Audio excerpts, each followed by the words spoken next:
Hi everyone, I'm Gunkle Mark, and if this is your first time watching one of my videos, well, thank you for clicking on the link. And if you're coming back to watch one of my videos, well then, welcome back. Now, since I ranked my choices for the worst number one songs of the 70s in my last video, I think it is only fair now that I rank my choices for the best number one songs. But since there were 253 that decade, trying to narrow it down to just 10 I thought was unfair. So I've decided to double it, and I'm going to give you my choices for what I consider to be the top 20 number one songs of that decade. Now, I've included some personal favorites along with songs that I agree with music historians to be among the best. Now, please keep in mind that this list is limited to only number one songs on Billboard's Hot 100, so there will be many songs that didn't reach number one and will not be on this list. So no Layla, no Born to Run, no Bohemian Rhapsody. And if it did hit number one, well, I might like the song, just not enough to put it on my list. So your mileage will vary, and I know there will be songs on my list that won't be on yours, but I hope you enjoy my amateur criticism. And if you do, you know the routine. Click the like button, leave a comment, subscribe, and...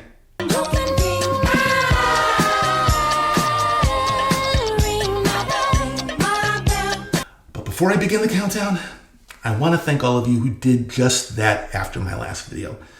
I released my first video back in April of 2022, and I made several more over the last year. Now, out of the first 8 videos that I made, I had a total of 4 likes, 2 subscribers, and less than 100 views. So when I put out my last video, I wasn't expecting much. I got 4 views the first day, 3 the next, 0 on the third day. And then I was suddenly up to 40 views. And that was the most of any video that I had. And then 100, 200, 500, 1,000, 5,000, 10,000, 50,000 views. I received more comments than I could keep up with. And my previous videos were also getting views and likes. I went from 2 to almost 1,300 subscribers. I felt like a king, and I didn't even have to eat imperial margarine. How's that for a 70s reference? So again, I want to thank you all from the bottom of my heart to the top of my crown. Now, go put on your favorite designer jeans, get out your pet rocks, and let's count down my choices for the top 20 number one songs of the 1970s.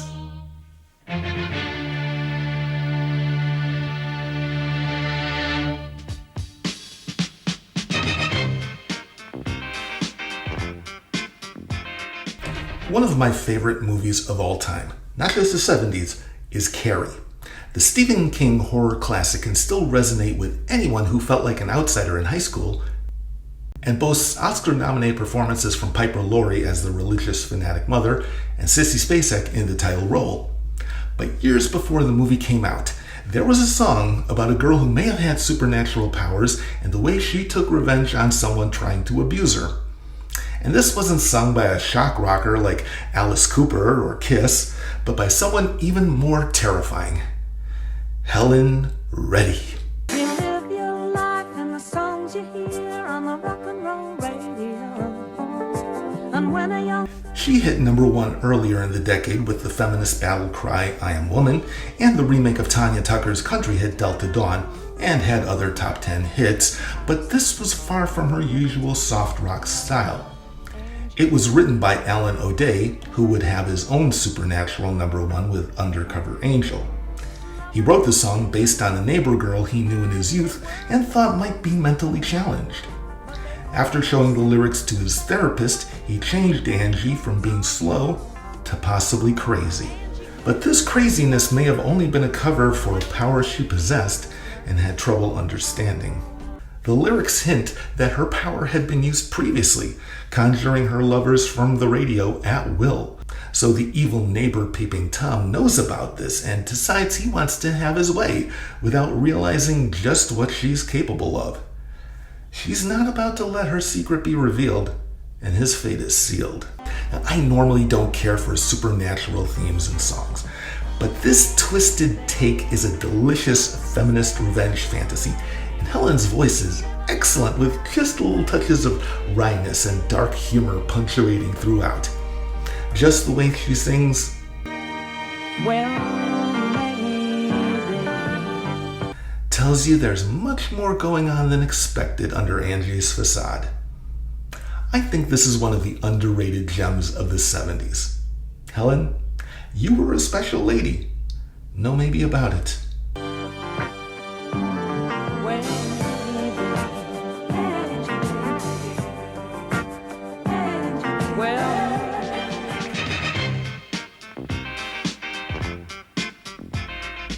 There are times when all you want to hear is a happy song that doesn't need a lot of thought behind it. So, come on, get happy. Ladies and gentlemen, the Partridge Family. I'm right in the middle of a good dream. Like all at once I wake up. I may get some flack for this one, but hear me out. The Partridge Family show and band was inspired by the real-life family group the Cowsills, who scored 2 number 2 hits, including a version of Hair from the Broadway musical. When the idea of a TV show featuring their lives had been floated, it was quickly dashed as the children were too old and none of them were trained actors. Oscar winner Shirley Jones and her real-life son David Cassidy would be cast as the show's leads, and David had to convince producers he could sing, as they wanted him to lip-sync to a vocal track. The backing vocals were the Ron Hicklin singers, who would gain fame as TV-themed singers, and the studio musicians had members of the Wrecking Crew. The song would be released before the first episode aired, and the show's popularity would help propel it to number 1. They would have other top 10 singles, but by 1972, their chart run would fizzle out. I think this song is much more complex than standard bubblegum pop of the time. The lyrics express a mix of fear and surprise at the strength of his feelings, and David's voice captures it spot on. The bridge is unusual. I mean, how many times would you hear a harpsichord in a pop song?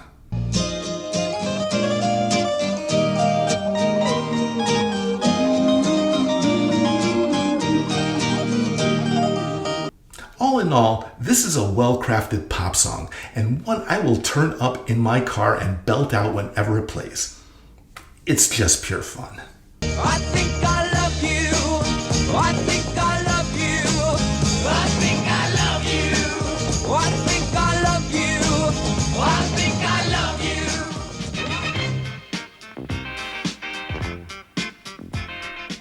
you. From a fictional family act, we now go to a real one who were known for their upbeat songs, but would take a dark and moody turn as drug addiction and internal squabbles would rear their ugly heads. And that darkness would become apparent in their last number 1. It's a family affair. It's a family affair. No one could imagine Sly and the Family Stone would go from dance to the music and everyday people to the slow, brooding funk of Family Affair. Rumors have gone around that Sly was high on heroin when he recorded this, and I have no way of knowing if that's true. But there's something similar I find in his vocals that reminds me of another singer who battled addiction, Billie Holiday.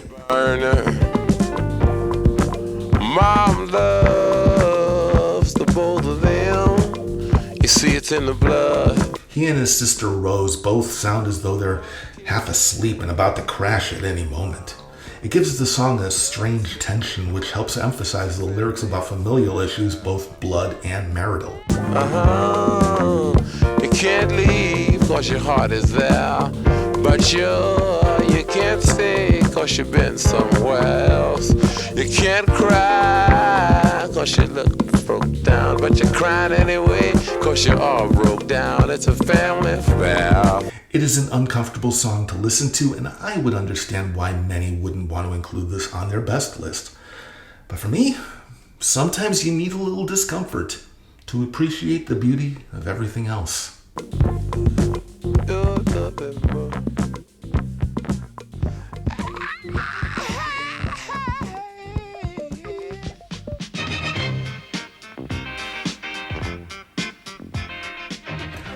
song is the first of two B-sides to make this list. There have been many double-sided records in early rock where both songs would hit the charts, but more often than not, the B-side would be considered a throwaway. I mentioned in my previous video how John Denver's Calypso was a B-side and would eventually overshadow its A-side, I'm Sorry. In this case, the original A-side was called Another Park, Another Sunday, which peaked at number 32. It would take several months before the B-side would get significant airplay, but once it did, it would become the first number one for these Hall of Famers.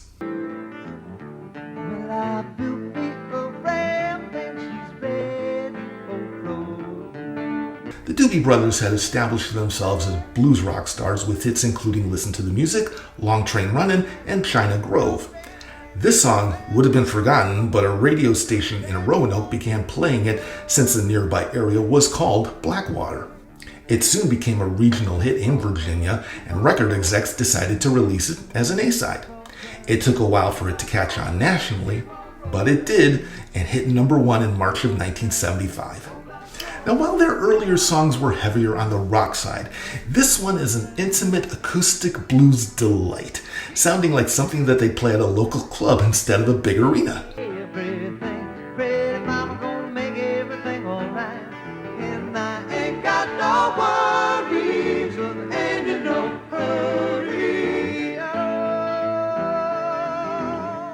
The call and response between the guitar and viola is sweet.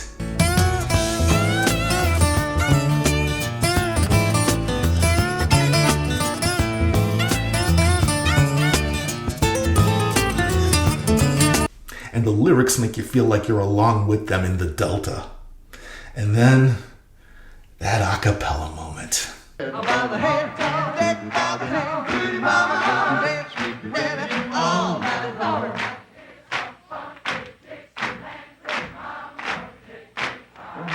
It brings the song to an end that you don't want to end. You just want to revel in that music and the joyful feelings. This may be one of the few times when Blackwater is good for you.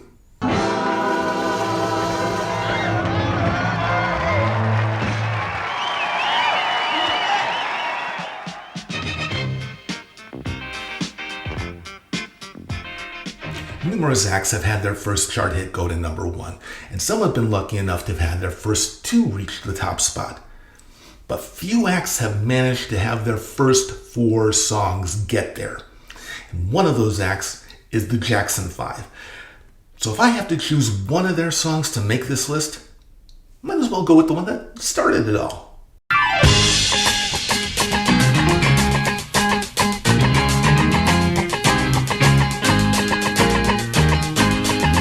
With that initial piano flourish, we are introduced to the newest Motown stars, another family act, in this case from Gary, Indiana, led by a tween who would go on to become one of the biggest recording acts ever.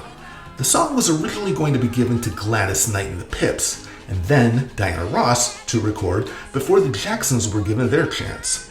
In fact, Gladys was apparently the one who discovered them instead of Diana, as she was credited with, but their initial demo was rejected by Berry Gordy as he didn't want any more teen acts after Stevie Wonder. He relented after hearing the second demo.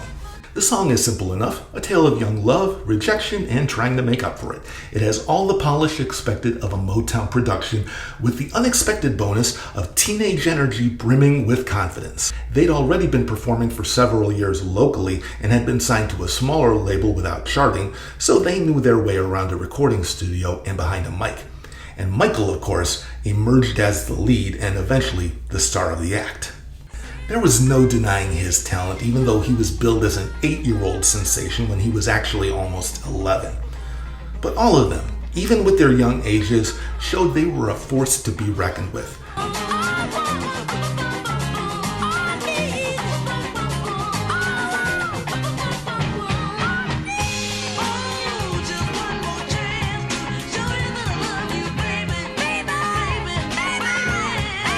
Although maybe their father Joe was the real force behind the scenes. Whatever the case, even if they'd never had another hit, this one still would have been considered a Motown classic.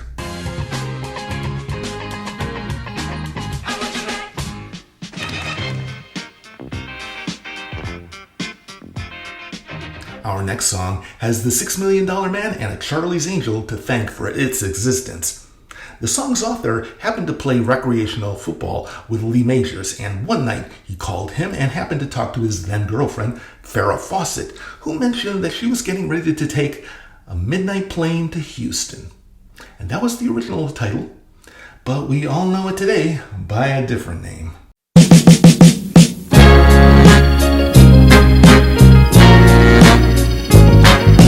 Hard to believe, but this was Gladys Knight and the Pips' only #1 in their 26-year chart career, which spanned from 1961 to 1987. And even though they had great success with Motown, this was their first major hit after they left to sign with Buddha Records. Gladys and the Pips were famous for their back-and-forth call and response, which made the Pips stand out from other backups. But the interplay in this song goes to another level. This moment alone, with him. I know you will. I can't tell you how much I love that. And it goes throughout the entire song, which starts with that chugging, train-like intro to the lyrics about a man who couldn't make his dream of stardom come true and thinks he's slinking back home with his tail between his legs. But his woman loves him so deeply, she's willing to leave her life and join him. I'd rather live in his world than live without him in mine.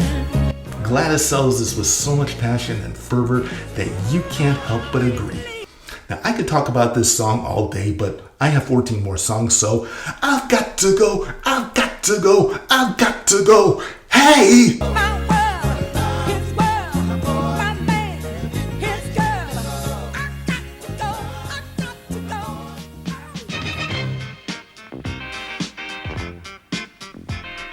Now, when it comes to new wave, you either had guitars with Elvis Costello and The Clash, or you had synths with Gary Newman or M. But it takes a great band to combine the two into one seamless, hypnotic sound. One way or another, they got us.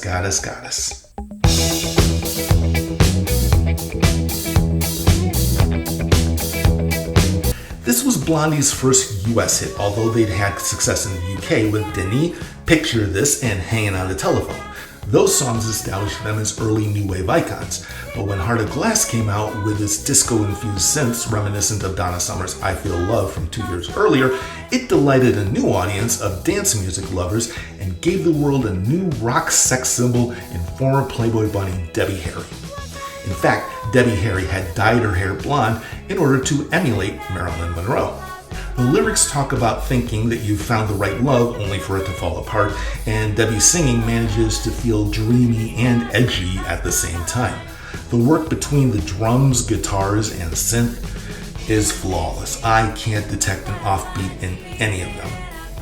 And we can't forget the use of the Roland drum machine and its Latin settings to create the iconic pulsing intro, which would later be sampled for one of my favorite rap songs from the 2000s. Is it worth it? Let me work it. I put my thing down, flip it and reverse it. It's your primitive, it's why yet.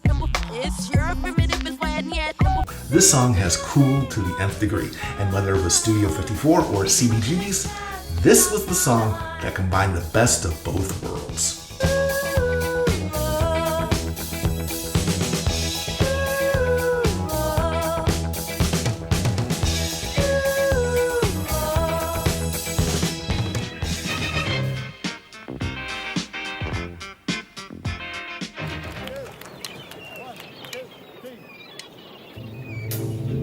Son of a gun. You walked into the party like you were walking onto a yacht. Considered one of the greatest mysteries in music history, the subject of You're So Vain has been the point of speculation for decades. Carly Simon has stated that each of the three verses refers to different men, one of them being actor and noted Lothario Warren Beatty. The apricot scarf wearer in the first lyric may be author Nicholas Del Banco, and considering her father was the Simon of Simon & Schuster Publishing, I'm sure she had many literary acquaintances. The third one isn't Mick Jagger, even though he's singing in the background uncredited, nor her then-husband James Taylor, and it's not David Bowie, David Cassidy, or David Geffen, though in a re-recorded version of the song the name David is apparently heard being whispered. But even if we knew who the subject was, it wouldn't ruin the fact that this is one of the greatest diss tracks ever. Her description of this man is precise. From the way he walks, to his clothes and affluence, you know he's a rich jerk who can get away with mistreating women. And Carly still feels the pain of being duped by his saccharine words. So she lets him have it in the third verse, letting him know she's unimpressed by his flashy actions and he'll always be looking for a new conquest because his life is empty. Well, you're where you should be all the time. And when you're not, you're with some underworld spy or the wife of a close friend, wife of a close friend. That is some self-righteous anger in those last lines. Carly's songwriting has always been exemplary, and for me she ranks as one of the top female singer-songwriters along with Joni Mitchell, Kate Bush, and another act we will be getting to higher up in the countdown. In the meantime, let's enjoy this mystery. You're so vain. Probably think this song is about you. You're so vain. You probably think this song is about you.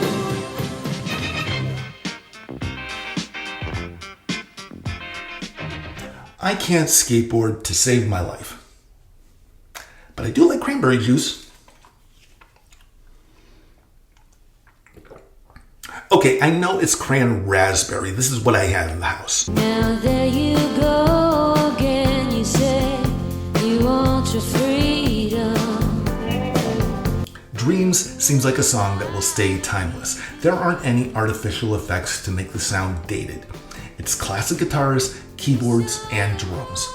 And the lyrics are equally timeless, with Stevie Nicks letting us know about her feelings about her breakup with her bandmate Lindsey Buckingham in such a way that it doesn't have to be him, but any man who wants their freedom. Now, they weren't the only ones in Fleetwood Mac to be experiencing breakup issues while recording the album Rumors, as Mick Fleetwood was going through a divorce and Christine and John McVie were also splitting up. So there was a lot of tension and denial during that time. In fact, after the first recording, Christine thought Dreams sounded boring. The only things kept from that recording were Stevie's vocals and the drum track. Lindsey worked on the guitar track separately, and he stated using just 2 chords and making enough changes to them throughout the song was an intense creative process.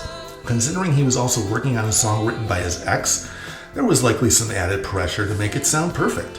But once it was all brought together, it pretty much was perfect. The fact that it was able to chart again thanks to a viral video over 4 decades after its original release shows that great music isn't just a dream. You will know.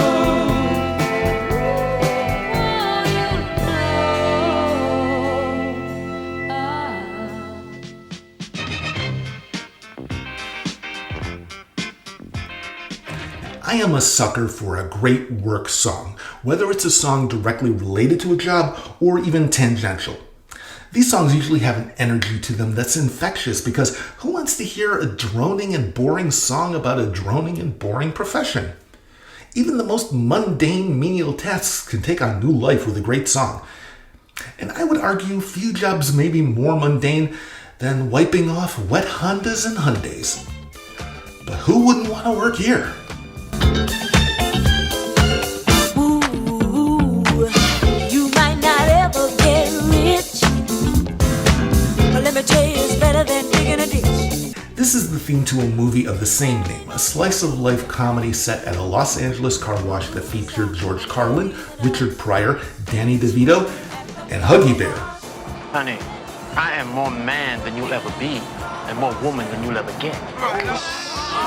In an unusual turn, the soundtrack was actually recorded before the movie was made in order for the actors to know the songs they'd be hearing during their scenes. The legendary Norman Whitfield, who wrote 2 other songs which will be also appearing on my list, had left Motown to start his own record company, and the band, which originally went by the name Total Concept Unlimited, changed their name to Rolls Royce to fit the auto theme of the movie. Now, the funk gets me going right from the start. The hand claps, the heavy bass line, the hi-hat. The lyrics are honest about the job not being ideal, and maybe ditch diggers might object. But make from it what you will, and it can still be satisfying. And this song is absolutely satisfying. This song makes me think of nights at the roller rink, except I was usually the one hanging onto the rail to make sure I didn't fall. I had no coordination. At least hand clapping is easier. Let me tell you, it's always cute. And the boss don't mind sometimes if you.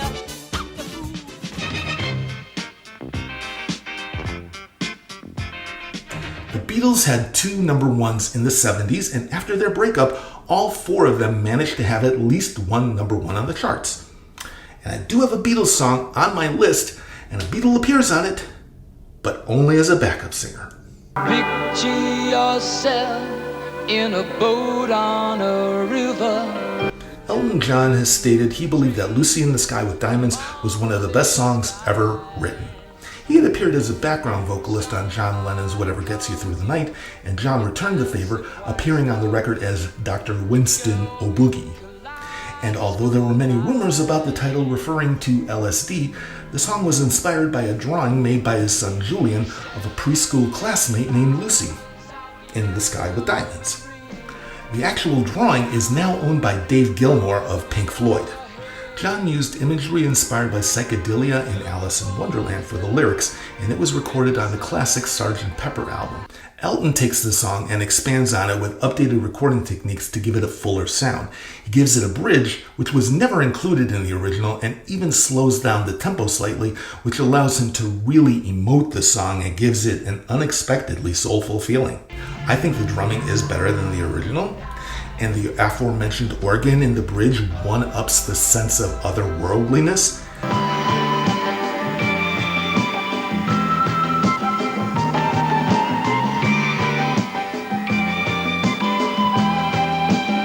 It takes real talent to improve the Beatles, and Elton was at his 70s peak. Picture yourself enjoying this, even when you're sober. Don't you know that it's Lucy in the sky with diamonds? Lucy in the sky with diamonds. Pop radio didn't know what to do with a genius like this man. It's amazing that he even had one number 1 during this decade. So, of course, it's on my list. Hey, make some man, shake things over. As it turns out, John Lennon had a hand in helping write Fame. David Bowie was staying in New York in early 1975 during a bad period in his life where he'd gotten addicted to cocaine, and his manager had used funds to invest in a failed Broadway musical about the life of Marilyn Monroe, which happened to be called Fame. And this led to an acrimonious dissolution of their partnership. The drugs had made him paranoid, which, combined with his dissatisfaction over his sudden rise to prominence and monetary issues, had left him feeling angry and spiteful. John and David got together for a one-day recording session, and the distinctive guitar riff was developed. When John started singing AIM alongside it, David turned it into Fame. David decided to thank John by giving him writing credit. The song retains one of my favorite forms of cognitive dissonance, where the funky guitars and the drums combine with the lyrics that are anything but fun. In fact, you can call them vicious and venomous. David would later say it was his least favorite song on the Young Americans album, and in his later years, he would say he no longer felt the same way about what Fame brought to his life. But there's no denying that this is his version of primal scream therapy, and I am here for it.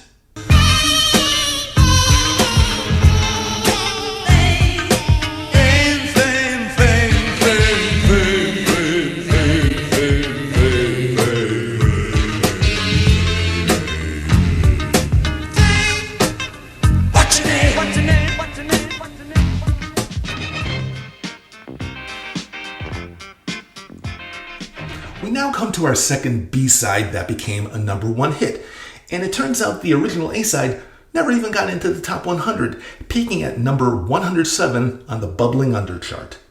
This singer's label was convinced that the song, called Substitute, would be the hit, but her husband took the B-side to Studio 54, and soon other discos and record stations began playing it. So the substitute for substitute ended up the hit, and one of the greatest female empowerment songs ever. At first I was afraid, I was petrified, kept thinking I could never live without you by my side. Gloria Gaynor had only 2 top 40 hits, her first being the cover of the Jackson 5's Never Can Say Goodbye. Even though she had sustained success on the dance chart and overseas, getting her music played on the radio in the US was harder. Maybe part of this was due to her record company. She had changed labels, and when they tried pushing a song that didn't get a lot of interest, it seemed to show a lack of faith in the artist and what they believed would be a hit. Gloria had a 3-hour session to record the song, but most of the time was used up for substitute. It only left 35 minutes for I Will Survive.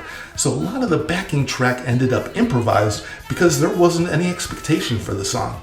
And because of the lack of recording time, it doesn't sound overproduced the way a lot of disco songs did then.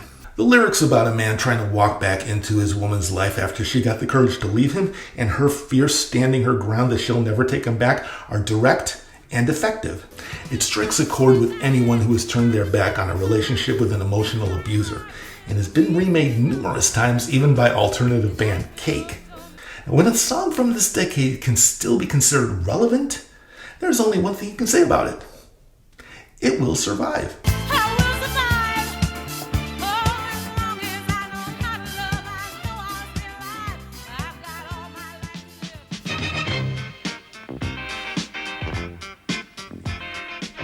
If there was one thing you couldn't escape from in 1970, it was the Vietnam War.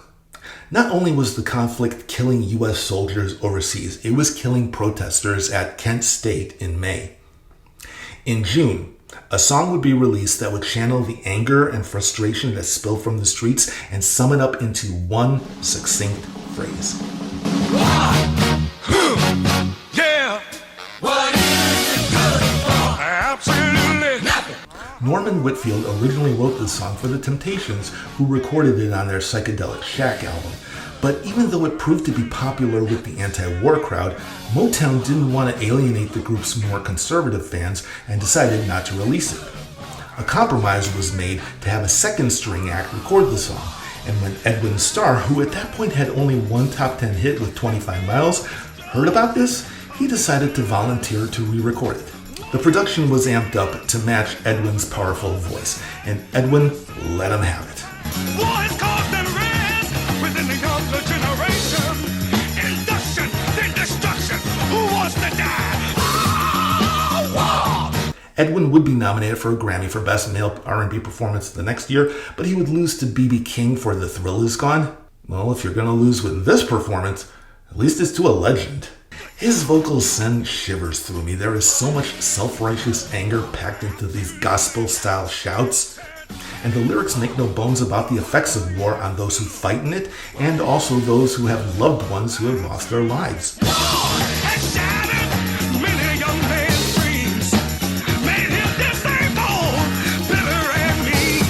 Even though the song actually helped Edwin's career, it was only temporarily, as he left Motown soon after, as he felt their style of recording was formulaic.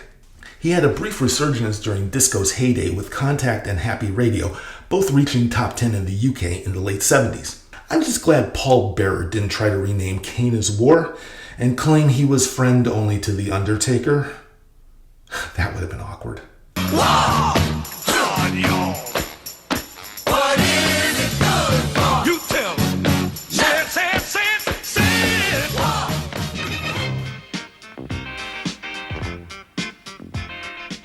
Sometimes a song in a movie becomes indelibly associated with a specific scene or character.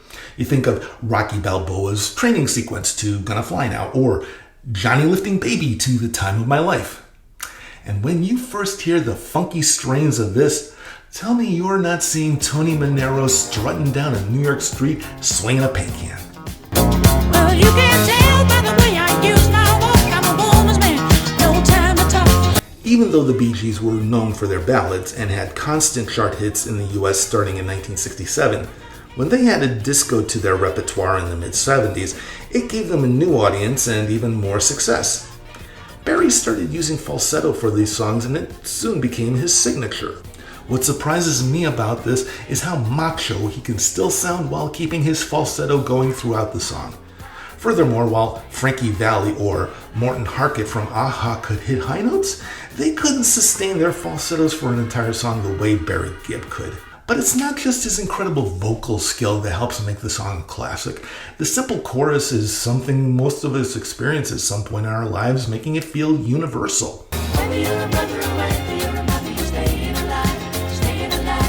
But that driving beat and bass line takes a hold and doesn't want to let go until you move to it.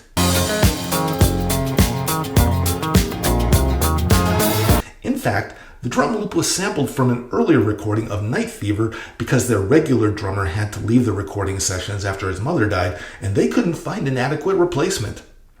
And this same beat is still being used to teach CPR techniques, so it could actually help someone stay alive.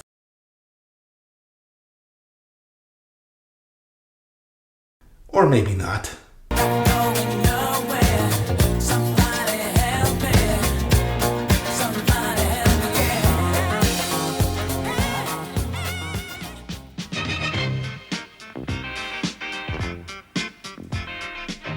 The 70s were a weird time when it came to music marriages and affairs, and a lot of them were being sung about. Think of Layla and Eric Clapton's desire for George Harrison's wife, or Angie, which was rumored to be about Mick Jagger's feelings for David Bowie's wife. But one that is still unclear relates to James Taylor. Before he married Carly Simon, he apparently had a brief relationship with another female singer-songwriter and managed to get a #1 song thanks to her. But we're not going to talk about his #1. We're going to talk about hers.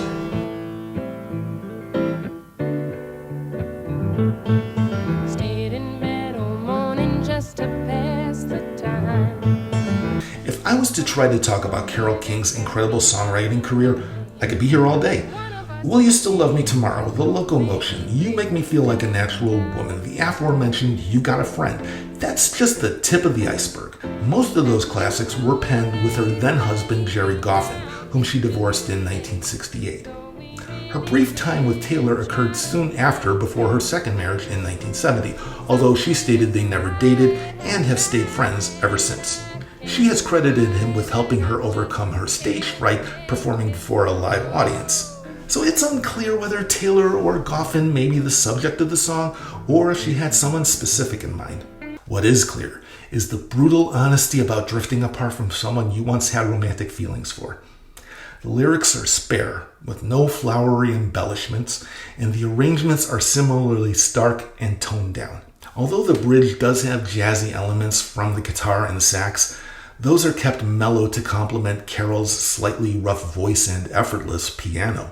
Even though the song is sad, it doesn't want to depress you, with the expression in the third verse that love did exist and love will continue for them, but separately. There'll be good times again for me and you, but we just can't stay together, don't you feel it too? Still, I'm glad for what we had and how I once loved you. It's tender and it's moving in its breakup, but it's also unflinching and direct. And isn't that the best way to handle it? I mean, isn't it? I'm asking for a friend. It's too late, baby. It's too late. Oh, now, darling, it's too late.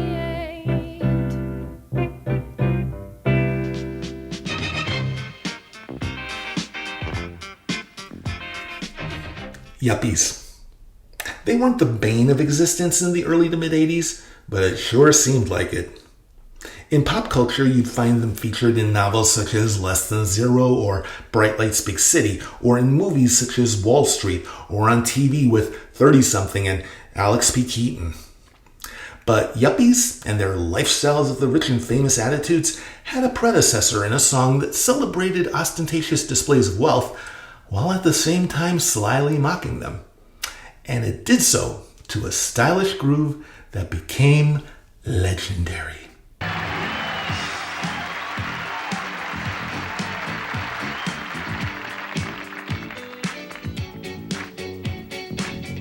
Nile Rodgers stated that the lyrics were inspired by Depression-era songs such as Happy Days Are Here Again, which is of course the first line of the song. In case we think inflation was bad recently, it was much worse during the late 70s, and the economic crisis along with the Iran hostage situation had left a lot of people feeling down.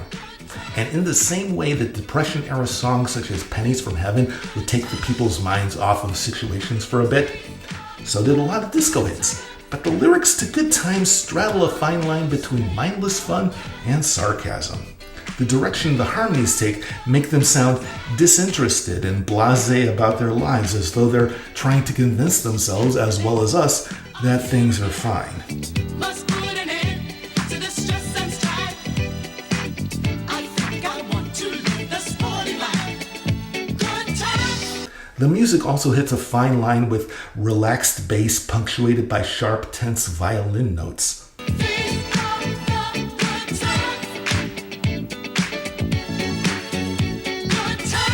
Now this would be a great song even if it hadn't become a turning point in music history. You see, I am Wonder Mike, and I like to say hello. To the black, to the white, the red, and the brown, and the purple, and yellow. When the Sugar Hill Gang sampled Good Times and turned it into the first rap song to hit the top 40 in Rapper's Delight, it ushered a new form of music that would eventually take the world by storm.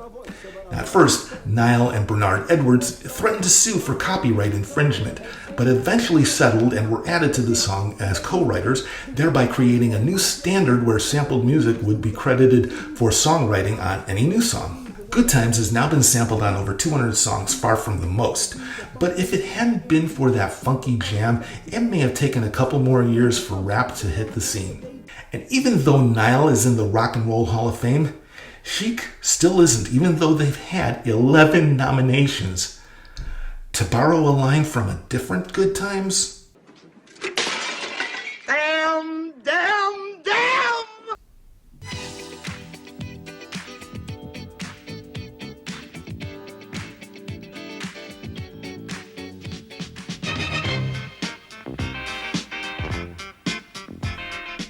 if you're of a certain age, you'll remember Schoolhouse Rock and all the songs that helped teach history, grammar, and math. Now, the very first of these lessons was, appropriately for this position, 3 is a magic number, which taught us the basics of multiplying by 3, and we also learned about sets of 3s that are part of our everyday life.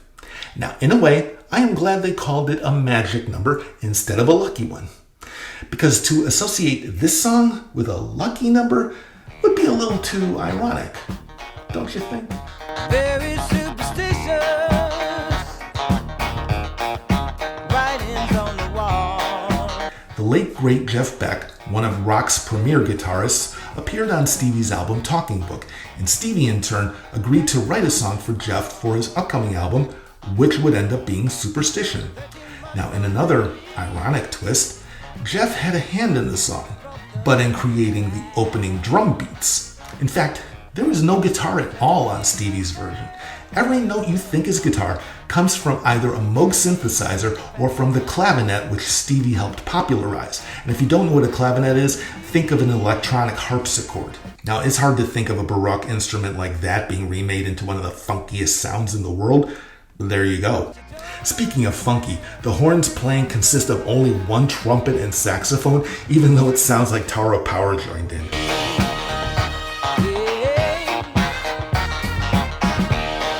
Now, I've listened to the Jeff Beck version as a piece of 70s hard rock. It's fine. And his version was supposed to be released before Stevie's, but due to delays in releasing Beck's power group album and Berry Gordy's insistence that Stevie's version would be a huge hit, this one came out first. Jeff's version never got released, and maybe for the better, as it would have constantly been compared to Stevie's version. This is a song that is perfection and should never be covered. Unless you're another great guitar legend and also named Stevie. Not you, Jonas Brothers.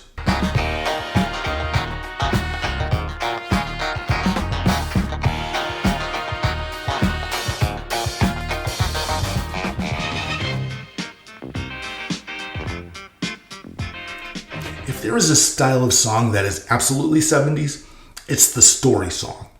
The decade was loaded with them, and they ranged in quality from great to terrible.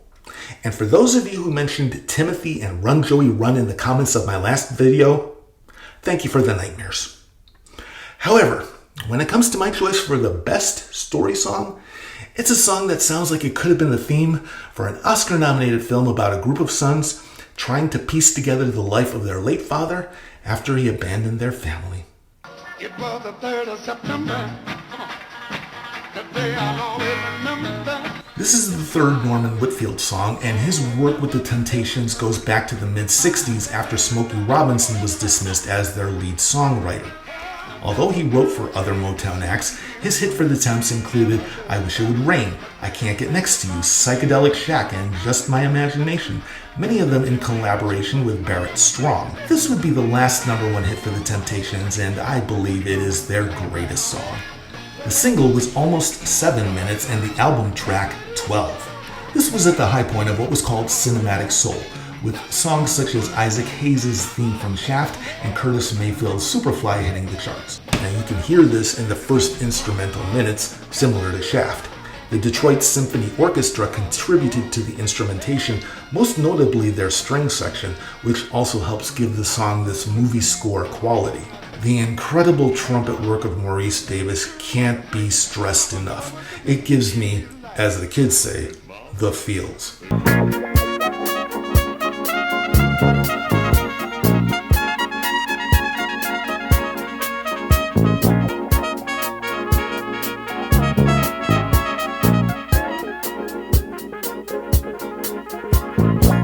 Part of the tension in the song can be placed on Norman's production, which upset the group to the point that it led to Norman's dismissal as their producer. He had Dennis Edwards redo his lines dozens of times to get him angry enough to capture that on the recording. But it's that pushing that led to this intensity and powerhouse performance. You can hear all that pain, regret, and unanswered questions in their voices. Is it true what they say that Papa never worked a day in his life?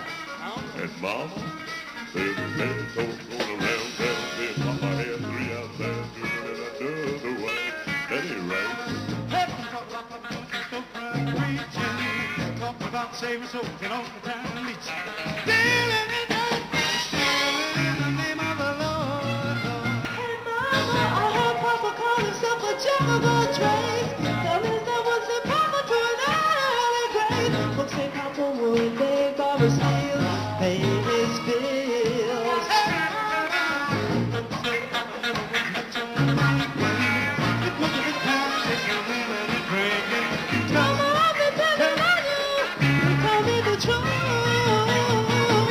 Now, it is a masterpiece, and there's only one other masterpiece that can top this. But before we get to that, let's go over my honorable mentions.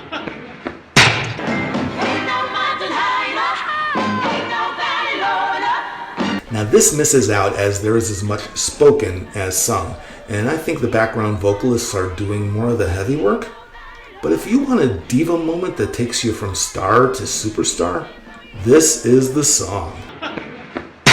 Oh, Maggie, I couldn't have tried anymore. Another moment of superstardom. Rod Stewart's first solo hit is the classic young man, older woman tale, done with his signature raspy growl and his emotions on his sleeve. A sign of great things to come.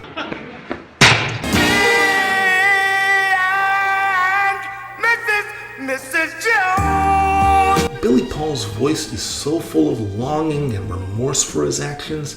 It really is one of the best songs about cheating. Killing me softly with this song, killing me softly. Roberta Flack's cool soul and the lyrics about how a singer and their song affect you to the core is timeless. The Fugees version is just as good, and if it had hit #1 in the 90s, it would have been on my best list for that decade. Too bad it never even hit Billboard's Hot 100. Thanks for nothing, SoundScan. I've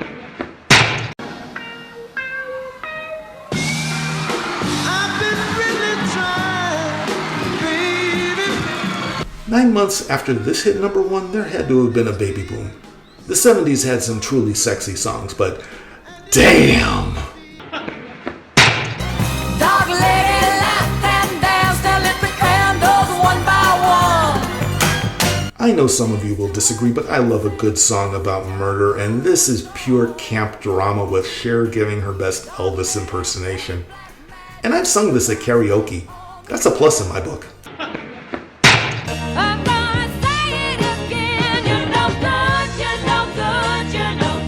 It's disappointing Linda Ronstadt became the queen of covers after this became her only number one, which was a cover of a Betty Everett song. But she did this so well, it's hard to blame her for wanting to recreate that success, to varying degrees.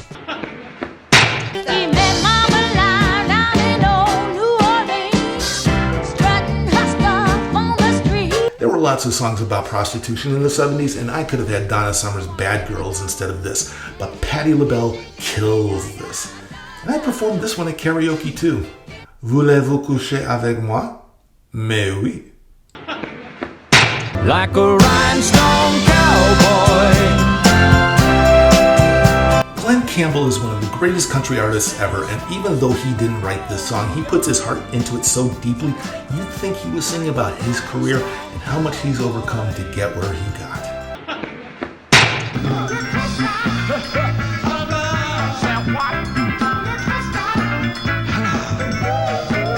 No one died during the making of this record, contrary to a popular myth. But you might die of funk overdose on the dance floor. 50 ways to leave your lover. 50 ways to leave your lover. Another great song about cheating with that almost military snare drum starting and ending the song. I just wish it didn't inspire that damn train song.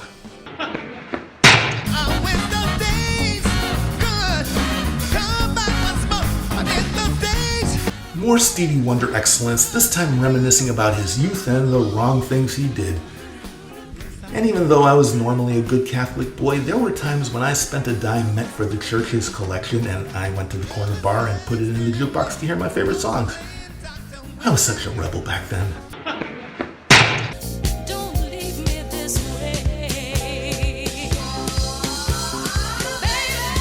It's hard to improve on Teddy Pendergrass, but Thelma Houston managed to. And as with most disco songs, please listen to the 12-inch single to get the full effect of just how good this flows.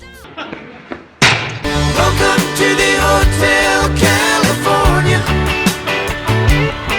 I understand why some people can't stand Eagles, starting with the fact that their name is Eagles and not The Eagles, and they will berate you for getting their name wrong.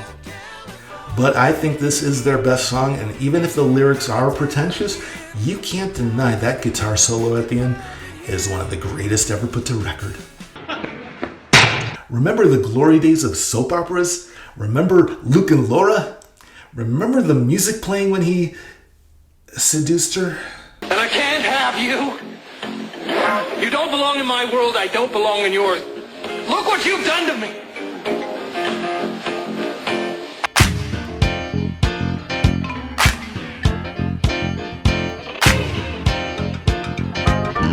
Yeah, that was this, and its use during the show helped propel it to number one and gave Herb Alpert the unusual record of being the only artist to ever have number one songs as both an instrumental and a vocal. And Herb is at his jazzy best here, seductive and slick.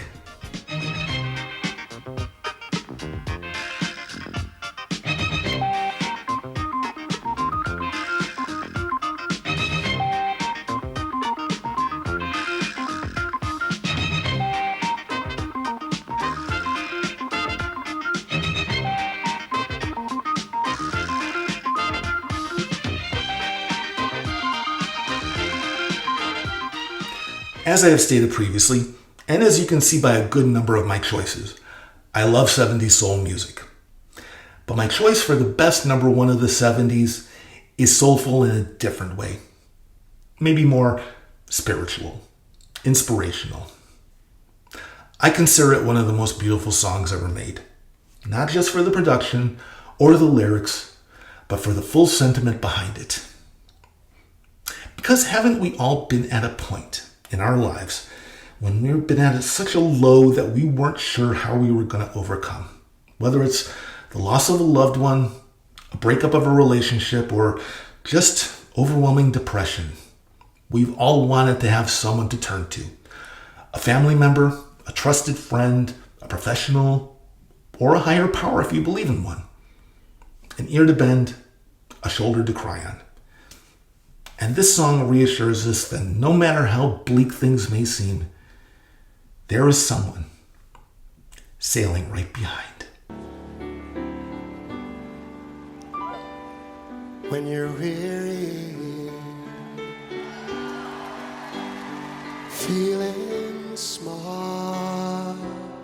The lyrics were inspired by a line from the gospel song Mary Don't You Weep that goes, I'll be your bridge over deep water if you trust in my name. And the melody's inspiration was Bach's O Sacred Head, Now Wounded. So even though there's nothing overtly religious about the song, it has the weight of gospel behind it. And the wall of sound production also gives it an orchestral feel as well. Art Garfunkel, at first, didn't want to sing it solo, but he was convinced by Paul Simon to do so. Paul later regretted this decision as he grew jealous of the focus on Art's white choir boy singing, which would be a part of the reason that they would break up. And how could he not be envious? Art's voice is magnificent, from his quiet moments at the start all the way to his soaring final note. He bears his honest emotions without ever sounding needy or pleading. It is a performance that many would try to recreate with their own recordings, including stars such as Aretha Franklin, Elvis Presley, and Johnny Cash. It was even recorded as a charity single in the UK to assist the victims of the Grenfell Tower fire disaster in 2017 that killed over 70 people. The lyrics speak to the universal themes I mentioned earlier of loss and sadness, the search for solace, and the knowledge that there is somewhere to turn, even at the point of giving up.